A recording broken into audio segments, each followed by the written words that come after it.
Hi everyone, welcome back. ఇవాళ మనము interrogative సెంటెన్స్ని, imperative సెంటెన్స్ని direct స్పీచ్లోంచి indirect స్పీచ్లోకి ఎలా రాయాలో తెలుసుకుందాం. చూడండి, ఇప్పటివరకు ఏం చేసాం? ఇదే సెంటెన్స్ తీసుకుందాం. She said to me, are you working? ఓకేనా? దీన్ని మామూలుగా ఇంపరేటివ్ సెంటెన్స్లో మొన్నటి వరకు ఎలా మనం ప్రాక్టీస్ చేసాం? షీ సెడ్ టు మీ వస్తే రాసాం, టోల్డ్ మీ, కొటేషన్స్ తీసేసి దట్ రాసాము. తర్వాత ఏదైతే టెన్స్ ఉందో దాన్ని బ్యాక్ షిఫ్ట్ చేసాము. అంటే సింపుల్ ప్రజెంట్ ఉంటే సింపుల్ పాస్ట్, ప్రజెంట్ కంటిన్యూస్ ఉంటే పాస్ట్ కంటిన్యూస్. కాబట్టి వర్ ఐ వర్కింగ్. ఓకేనా? వర్ ఐ వర్కింగ్. అయితే ఈ సెంటెన్స్ కరెక్టేనా? వెల్, ఈ సెంటెన్స్ రాంగ్. ఎందుకని రాంగ్? చూడండి, ఇది ఏ సెంటెన్స్? ఇది ఒక ఇంట్రాగేటివ్ సెంటెన్స్. ఇంట్రాగేటివ్ సెంటెన్స్లో కూడా రెండు ఉంటాయి. ఒకటి క్లోజ్ ఎండెడ్ ఉంటుంది. ఆ క్లోజ్ ఎండెడ్ ఎలా ఉంటుందంటే, ఏదైతే జనరల్గా మనం ఉండే, చూడండి, యు ఆర్ వర్కింగ్ అంటే ఏంటి? అది ఒక ఎజెక్టివ్ సెంటెన్స్. నేను ఇన్ఫర్మేషన్ ఇస్తున్నాను, యు ఆర్ వర్కింగ్ అనేది. ఆ ఏదైతే ఆర్ ఉందో దాన్ని ముందు పెట్టినప్పుడు, అంటే ఆక్సిలరీ వెబ్ని ముందుకు పెట్టినప్పుడు అది ఒక క్లోజ్ ఎండెడ్ క్వశ్చన్ అవుతుంది. దానికి ఆన్సర్ మనం ఎస్ నోతో ఇస్తే సరిపోతుంది. For example, are you working అన్నప్పుడు మీరు ఏమంటారు? అయితే ఎస్ అంటారు, లేదా నో అంటారు కదా. అలా కాకుండా ఇక్కడ నేను వేర్ ఆర్ యూ వర్కింగ్ అని పెట్టాను అనుకోండి. వేర్ ఆర్ యూ వర్కింగ్ అన్న నేను నిన్ను క్వశ్చన్ చేసినప్పుడు నువ్వు నన్ను ఎస్ ఆర్ నో అంటావా? అనవు కదా. నువ్వు ఎక్కడ పని చేస్తున్నావో చెప్పాలి. సో రెండు క్వశ్చన్స్ ఉంటాయి. ఎప్పుడైనా సరే ఈ రెండిట్లో ఇది ఫస్ట్ది కదా, ఇలా ఫస్ట్ది వచ్చినప్పుడు దట్ యూజ్ చేయకూడదు, ఇఫ్ యూజ్ చేయాలి. First point. సెకండ్ ఏంటంటే టోల్డ్ మీ అనకూడదు. ఎందుకని? మనము చూడండి, మనల్ని ఎవరైనా క్వశ్చన్ చేశారనుకోండి, నీ పేరేంటి అని ఎవరైనా క్వశ్చన్ చేశారనుకోండి, మనం వాడికి ఆన్సర్ చెప్పాము, పక్కకు వచ్చేసాము. పక్కకు వచ్చేసి అరే వాడు నీ పేరేమిటని చెప్పాడ్రా అంటామా, అడిగాడ్రా అంటామా? అడిగాడ్రా అంటాం. అంటే ఆస్క్డ్ కానీ ఎంక్వైర్డ్ కానీ యూజ్ చేయాలి. ఓకేనా? ఆస్క్డ్ కానీ ఎంక్వైర్డ్. కాబట్టి టోల్డ్ మీ అని రాయకండి. షీ ఆస్క్డ్ మీ కానీ ఎంక్వైర్డ్ కానీ ఏదో ఒకటి యూజ్ చేయండి. షీ ఆస్క్డ్ మీ ఏమని చెప్పా? ఇఫ్ అని యూజ్ చేయాలని చెప్పా, దట్ అని యూజ్ చేయకూడదని చెప్పా. సరే చూడండి, వర్ ఐ వర్కింగ్ అంటామా? ఎందుకంటే మనం ఎప్పుడైనా కానీ ఒకరి మాటలు మనం ఇంకొకరికి చెప్పేటప్పుడు, అది మన పర్స్పెక్టివ్ నుంచి చెప్పేటప్పుడు మనం వాళ్ళని క్వశ్చన్ చేయం. ఒకవేళ క్వశ్చన్ చేస్తే ఎలా ఉంటుందో చూడండి. ఎవరిని నన్ను ఇదే చెప్తాను, ఆర్ యూ వర్కింగ్ అని అడిగాడు. ఓకేనా? నేను ఇంకొకరి దగ్గరికి వెళ్ళి అరే వాడు నన్ను ఆర్ యూ వర్కింగ్ అన్నాడ్రా అంటే, లేదా తెలుగులో చెప్పాలంటే నువ్వు పనిచేస్తున్నావా అన్నాడ్రా అంటే, నేను వాడిని కూడా క్వశ్చన్ చేసి చెప్తున్నాను. అది ఏమవుతుందంటే డైరెక్ట్ స్పీచే అవుతుంది. నువ్వు ఎప్పుడైతే వరే వర్కింగ్ అని చెప్పావో ఇది డైరెక్ట్ స్పీచ్ అవుతుంది, ఇండైరెక్ట్ స్పీచ్ అవ్వదు. ఇండైరెక్ట్ స్పీచ్ ఎప్పుడైనా సరే ఎజెక్టివ్ సెంటెన్స్లో ఉంటుంది. ఇంట్రాగేటివ్ సెంటెన్స్లో ఉండదు, ఇంపరేటివ్ సెంటెన్స్లో ఉండదు, ఏ సెంటెన్స్లో ఉండదు. కేవలం ఎజెక్టివ్ సెంటెన్స్ అంటే ఇన్ఫర్మేషన్ ఇచ్చే సెంటెన్స్లో ఉంటుంది, కానీ ఇంట్రాగేటివ్ సెంటెన్స్లో ఉండదు.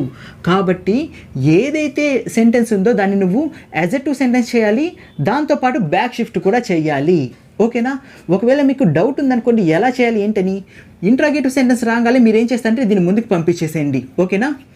యూ కాస్త ఏమైద్ది? యూ అంటే ఎవరి ప్రకారం? మీ ప్రకారం. నా ప్రకారం ఐ అయింది. ఐ చూడండి, దీన్ని ముందుకు పంపించడం వల్ల యామ్ వస్తుంది. I am working. అయితే నేనేమని చెప్పా? బ్యాక్ షిఫ్ట్ కూడా చేయాలని చెప్పాను కదా. ఐ యామ్ వర్కింగ్ అంటే ప్రజెంట్ కంటిన్యూస్, దీన్ని పాస్ట్ కంటిన్యూస్ చేయాలంటే ఐ వాజ్ వర్కింగ్. సో అదేమవుతుంది? She asked me if I was working. ఆమె నేను పని చేస్తున్నానా అని అడిగింది అని చెప్పా. ఎందుకని బ్యాక్ షిఫ్ట్ చేశాం? నువ్వు నిజానికి ఇంకా పని చేస్తుంటే ఆమె అడిగింది కూడా నేను ఇప్పుడే అయితే నువ్వు she asked me if I am working అని చెప్పచ్చు. కానీ ఎగ్జామినేషన్లో వాడు ఎవరి గురించి ఇచ్చాడో, వాళ్ళు ఎప్పుడు పని చేస్తున్నారో మనకి తెలియదు. కాబట్టి కంపల్సరీగా బ్యాక్ షిఫ్ట్ చేయండి. ఓకేనా? సరే, ఇది చూడండి, Raj said Mohan do you like this mobile అని. చూడండి, మనం ఎప్పుడైనా సరే డైరెక్ట్ స్పీచ్ చెప్పేటప్పుడు మనం ఎలా చేస్తామంటే ఎదుటి వాళ్ళని మిమిక్ చేస్తూ చెప్తుంటాం. ఫర్ ఎగ్జాంపుల్, అరే రాజ్ ఏమన్నాడంటే అనేసి మోహన్ నీకు ఈ మొబైల్ ఇష్టమేనా అని అడిగారా అంటాం. ఇది ఏంటి? ఇది డైరెక్ట్ స్పీచ్. ఎలాగైతే రాజు ఏమని మోహన్ అన్నాడో అలాగే చెప్పాం. అలా కాకుండా ఇండైరెక్ట్ స్పీచ్ అయితే డూ యూ లైక్. ఇదేంటి? ఇది ఒక ఇంట్రాగేటివ్ సెంటెన్స్. చూసారా క్వశ్చన్ మార్క్ వచ్చింది. అయితే నేనేం చెప్పా? మనము ఇండైరెక్ట్ స్పీచ్లో రాసేటప్పుడు ఆ క్వశ్చన్ మార్క్ రాకూడదు. ఎవరికైనా కానీ ఏదైనా ఇన్స్ట్రక్షన్ ఇస్తే ఆ ఇన్స్ట్రక్షన్ రాకూడదు. ఇన్స్ట్రక్షన్ అంటే ఇంపరేటివ్ సెంటెన్స్లో వస్తుంది. కాబట్టి ఏం చెప్పా? రాజ్ ఆస్క్, ఎవరిని అడిగాడు? మోహన్ని. రాజ్ ఆస్క్ మోహన్ ఇఫ్ కానీ వెదర్ కానీ ఏదో ఒకటి రాయచ్చు. ఇఫ్ ఏమని చెప్పా? దీన్ని ముందుకు పంపించండి. You do like this mobile అంటే నువ్వు ఈ మొబైల్ని ఇష్టపడతావు, ఇది ఏ టెన్స్? Simple present. సింపుల్ పాస్ట్లో చేసా అంటే యూ అంటే ఇక్కడ ఎవరు? మోహన్ ప్రకారం కాబట్టి హీ లైక్ దట్ మొబైల్. ఎందుకని? ఆ మొబైల్ నీకు దూరంగా ఉంది కాబట్టి దట్ మొబైల్. దగ్గరగా ఉంటే కనుక దిస్ మొబైల్ అని యూజ్ చేసి ఉండేవాడివి. సో ఏమైంది? Raj asked Mohan if he liked that mobile. ఆ మోహన్ అనేవాడు ఆ మొబైల్ని ఇష్టపడ్డా అని అడిగారా అని చెప్తాం. అంటే నువ్వు కేవలం ఇన్ఫర్మేషన్ ఇస్తున్నావు, నువ్వు క్వశ్చన్ వెయ్యట్లేదు కాబట్టి నువ్వు దీన్ని ఇఫ్ పెట్టి హీ లైక్డ్ దట్ మొబైల్ అని ఒక అజెక్టివ్ సెంటెన్స్ రాసావు, అంతేకాని ఇంట్రాగేటివ్ సెంటెన్స్ రాయకూడదు. ఓకేనా? సో ఇక్కడ చూడండి, విజయ్ అన్నాడు. ఏమన్నాడంటే, రాణి విల్ యూ బై దిస్, దీన్ని నువ్వు కొంటావా అని అన్నాడు. ఓకేనా? ఇదేంటి? ఒక డైరెక్ట్ స్పీచ్. ఇండైరెక్ట్ స్పీచ్లో చెప్పేటప్పుడు విజయ్ ఎవరిని అన్నాడు? రాణిని అన్నాడు. అంటే రాణిని అడిగాడు. విజయ్ ఆస్క్డ్ రాణి ఇఫ్ కానీ వెదర్ రాస్తా ఇక్కడ. వెదర్ చూడండి, రాణి కదా, ఇక్కడ యూ అంటే ఎవరు? నేనేమని చెప్పా? ఐ కానీ వి కానీ ఉంటే కనుక సబ్జెక్ట్ ప్రకారం, యూ ఉంటే కనుక ఆబ్జెక్ట్ ప్రకారం. కాబట్టి ఇక్కడ నిజానికి రాణి రావాలి. అది ఏ ప్లేస్లో వచ్చింది? సబ్జెక్ట్ ప్లేస్లో వచ్చింది. కాబట్టి దీన్ని షీ చేద్దాం. ఓకేనా? Whether she would buy that. So ఇదేమవుతుంది? Vijay asked Rani whether she would buy that. ఆమె అది కొంటుందా అని అడిగాడు. ఎవరు? విజయ్ అడిగాడు అని దాని అర్థమైందా? సో ఇవన్నీ ఏంటివి? చూడండి, ఇవన్నీ కూడా క్లోజ్ ఎండెడ్ క్వశ్చన్స్. అందుకని దీనికి ఎస్ ఆర్ నో అని చెప్తే సరిపోతుంది. Will you buy this? Yes. Do you like this mobile? No. Are you working? No. చూసారా? ఎస్ కానీ నో కానీ పెడితే కనుక వీటికి ఆన్సర్ వస్తుంది. ఇవన్నీ క్లోజ్ ఎండెడ్ కాబట్టి ఎప్పుడైతే క్లోజ్ ఎండెడ్ వస్తుందో ఇఫ్ కానీ వెదర్ కానీ పెడతాము. మరి ఓపెన్ ఎండెడ్ క్వశ్చన్ అయితే ఇప్పుడు వాటి మీద కూడా నేను కొన్ని క్వశ్చన్స్ చెప్తాను చూడండి. ఓకే, చూడండి, నేను ఇక్కడ కొన్ని క్వశ్చన్స్ రాశాను. ఫస్ట్ చూడండి, she said to me what is your name. ఇదేంటి? ఇది ఒక ఇంట్రాగేటివ్ సెంటెన్స్. ఇంట్రాగేటివ్ సెంటెన్స్ వస్తే నేను ఏం చేయాలని చెప్పాను? ఆస్క్డ్ రాయాలని చెప్పాను. కాబట్టి షీ ఆస్క్డ్ కానీ ఎంక్వైర్డ్ కానీ, షీ ఎంక్వైర్డ్ మీ. అయితే ఇప్పుడు చూస్తే ఇక్కడ వాట్ వచ్చింది. ఇందాక వరకు ఉన్న సెంటెన్సెస్ ఏంటివి? అవి ఒక ఇంట్రాగేటివ్ సెంటెన్సెస్, అవి ఒక క్లోజ్ ఎండెడ్ ఇంట్రాగేటివ్ సెంటెన్సెస్. అంటే వాటికి ముందు కేవలం క్వశ్చన్ స్టార్టింగ్లో ఈజ్ కానీ, యామ్ కానీ, ఆర్ కానీ, వాస్ కానీ, వర్క్ కానీ, డూ కానీ, డస్ కానీ, డిడ్ కానీ ఇవి మాత్రమే ఉంటాయి. అంతేకాని ఇలాంటి WH క్వశ్చన్ కానీ, హౌ కానీ, వెన్ కానీ, వేర్ కానీ ఇలాంటి వర్డ్స్ మాత్రం ఉండవు. ఇలాంటి వర్డ్స్ వచ్చాయంటే ఏంటి? ఇవి ఒక ఓపెన్ ఎండెడ్ క్వశ్చన్. దీనికి ఎస్ ఆర్ నోలో ఆన్సర్ చెప్పలేం. ఇలా వచ్చినప్పుడు ఏది అయితే మనకి ఈ ఆక్సిలరీ వెర్బ్ ముందుందో, ఈ WH వర్డ్ ఉందో దాన్ని రాస్తే సరిపోతుంది. సో ఇఫ్ రాయని అవసరం లేదు, ఇఫ్ కానీ వెదర్ కానీ రాయని అవసరం లేదు. ఏది ఉందో కంజంక్షన్గా దాన్నే రాస్తే సరిపోతుంది. She asked me what. తర్వాత ఏం చేయాలని చెప్పాను? ఇది ఒక ఇంట్రాగేటివ్ సెంటెన్స్. దీన్ని ఒక అజెక్టివ్ సెంటెన్స్ చేయాలి, దాంతోపాటు టెన్స్ని చేంజ్ చేయాలి, బ్యాక్ షిఫ్ట్ చేయాలి. ఇది ఏ టెన్స్లో ఉంది? వాట్ ఈజ్ యువర్ నేమ్ అంటే ప్రజెంట్ ఇండెఫినిట్, సింపుల్ ప్రజెంట్. దాన్ని సింపుల్ పాస్ట్లో చేయాలి. యూ వచ్చిందంటే మీ ప్రకారం, అంటే what my name auxiliary verb తర్వాత వెళ్ళిపోతుంది. చూడండి, ఆక్సిలరీ వెబ్ దీని ముందుకు రాసేయాలి. What my name was. ఓకేనా? She asked me what my name was అంటే మీరు ఏం చేయాల్సిన పని లేదు, ఈ ఆక్సిలరీ వెబ్ని ముందుకు పంపించేసి టెన్స్ని చేంజ్ చేయాలి. అర్థమైందా? ఇది చూద్దాం చూడండి. Raj said Ram what are you working, where are you working. Raj ఏమని చెప్పాడంటే, నేను రాజ్ పర్స్పెక్టివ్లో మాట్లాడుతున్నాను అనుకోండి. అరే రాజ్, నేను చెప్తున్నా ఇలాగా, అరే రాజ్ అరే రాజ్ ఏమన్నాడంటే, రామ్ నువ్వు ఎక్కడ పనిచేస్తున్నావు అన్నాడ్రా అంటాం. ఈ నువ్వెక్కడ పనిచేస్తున్నావు అని చెప్పేటప్పుడు నేను ఎవరి పర్స్పెక్టివ్లో చెప్తున్నాను? రాజ్ పర్స్పెక్టివ్లో. అదే నా పర్స్పెక్టివ్లో చెప్పాలంటే రాజ్, ఇదేంటి క్వశ్చన్ కదా, ఇంట్రాగేటివ్ సెంటెన్స్ కదా, అంటే ఆస్క్డ్. రాజ్ ఆస్క్డ్ ఎవరిని? రామ్ని. రామ్ నేనేమని చెప్పా? వేర్ కానీ, వెన్ కానీ, హౌ కానీ ఇలాంటి WH వర్డ్ కానీ లేకపోతే ఏదన్నా WH క్వశ్చన్ వర్డ్ వచ్చిందంటే కనుక దాన్ని అంతే రాసేయండి. వేర్ తర్వాత ఏం చేయాలని చెప్పాను? ఆక్సిలరీ వెబ్ని ముందుకు పంపించేసేయండి. యూ అనేది దేని ప్రకారం మారుతుంది? రామ్ ప్రకారం. రామ్ ప్రకారం నేను ఇక్కడ ఒకవేళ రామ్నే పెడదాం కాసేపు, ఓకేనా? తర్వాత ఆర్ వచ్చింది, వర్కింగ్ వచ్చింది. అయితే చూడండి, Raj asked Ram where Ram are working అంటామా, వేర్ రామ్ ఈజ్ వర్కింగ్ అంటామా? ఫస్ట్ది వేర్ రామ్ ఈజ్ వర్కింగ్ అంటాము. అయితే ఇది ప్రజెంట్ కంటిన్యూస్లో ఉంది, ఇది ప్రజెంట్ కంటిన్యూస్లోనే ఉంది.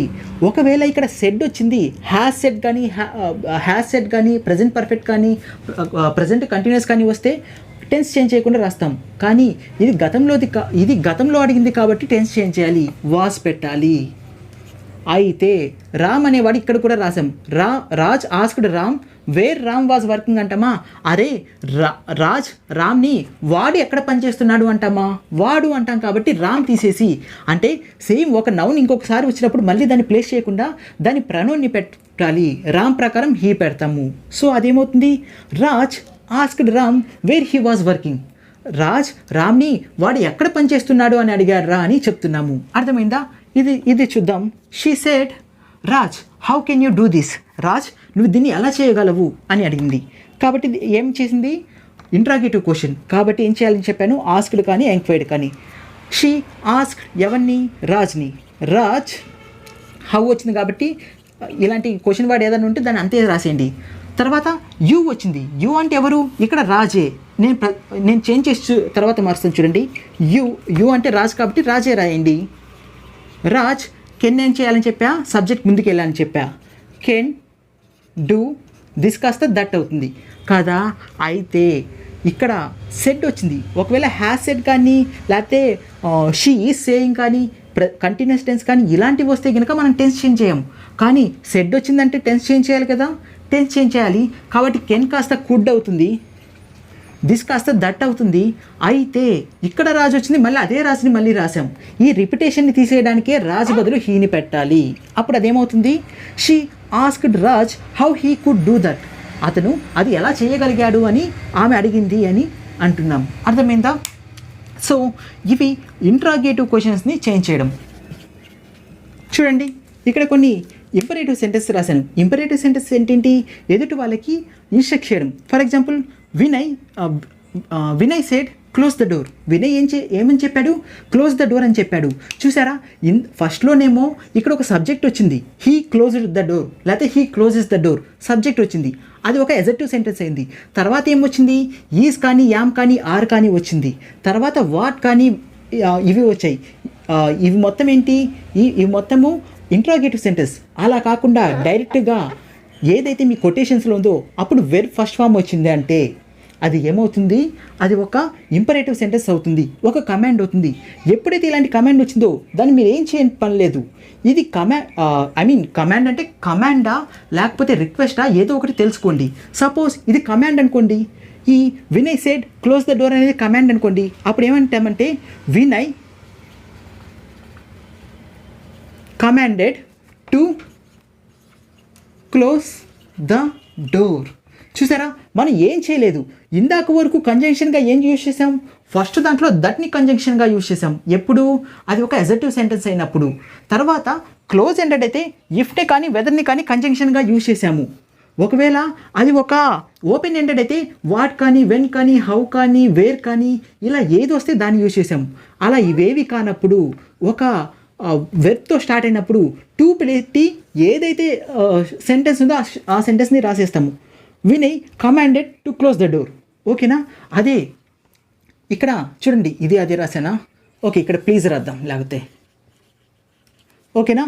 వాణి said please close the door. Please అని యూజ్ చేసామంటే ఏం చేసాం, కమాండ్ చేసామా? కాదు, రిక్వెస్ట్ చేసాము. అప్పుడు అది ఏం రాయాలంటే వాణి రిక్వెస్టెడ్. అంటే ఇది కమాండ్ అయితే కమాండ్, రిక్వెస్ట్ అయితే రిక్వెస్ట్, అడ్వైస్ అయితే అడ్వైస్, ఏదైతే అది రాస్తే సరిపోతుంది. ఓకేనా? ఆర్డర్ అయితే order. Vani requested to close the door. అంటే ఇక్కడ కంజంక్షన్గా కేవలం టు యూజ్ చేస్తున్నాం. ఎప్పుడు, వెర్బ్తో స్టార్ట్ అయినప్పుడు. అర్థమైందా? Raj said Vijay help the poor. చూడండి, రాజు ఏమన్నాడంటే విజయ్ని పేదవాళ్ళకి హెల్ప్ చేయమని చెప్పాడు. ఇది ఒక కమాండా? కమాండ్ కాదు కదా, ఇది ఒక అడ్వైస్. ఎవరికైనా హెల్ప్ చేయమని చెప్పేటప్పుడు మనం జనరల్గా అడ్వైస్ చేస్తాం. ఓకేనా? అది వాళ్ళ డ్యూటీ కాదు కాబట్టి ఏం రాస్తంటే రాజ్ విజయ్కి కదా చెప్పింది, ఏం చేశాడు, అడ్వైస్ చేశాడు. కాబట్టి రాజ్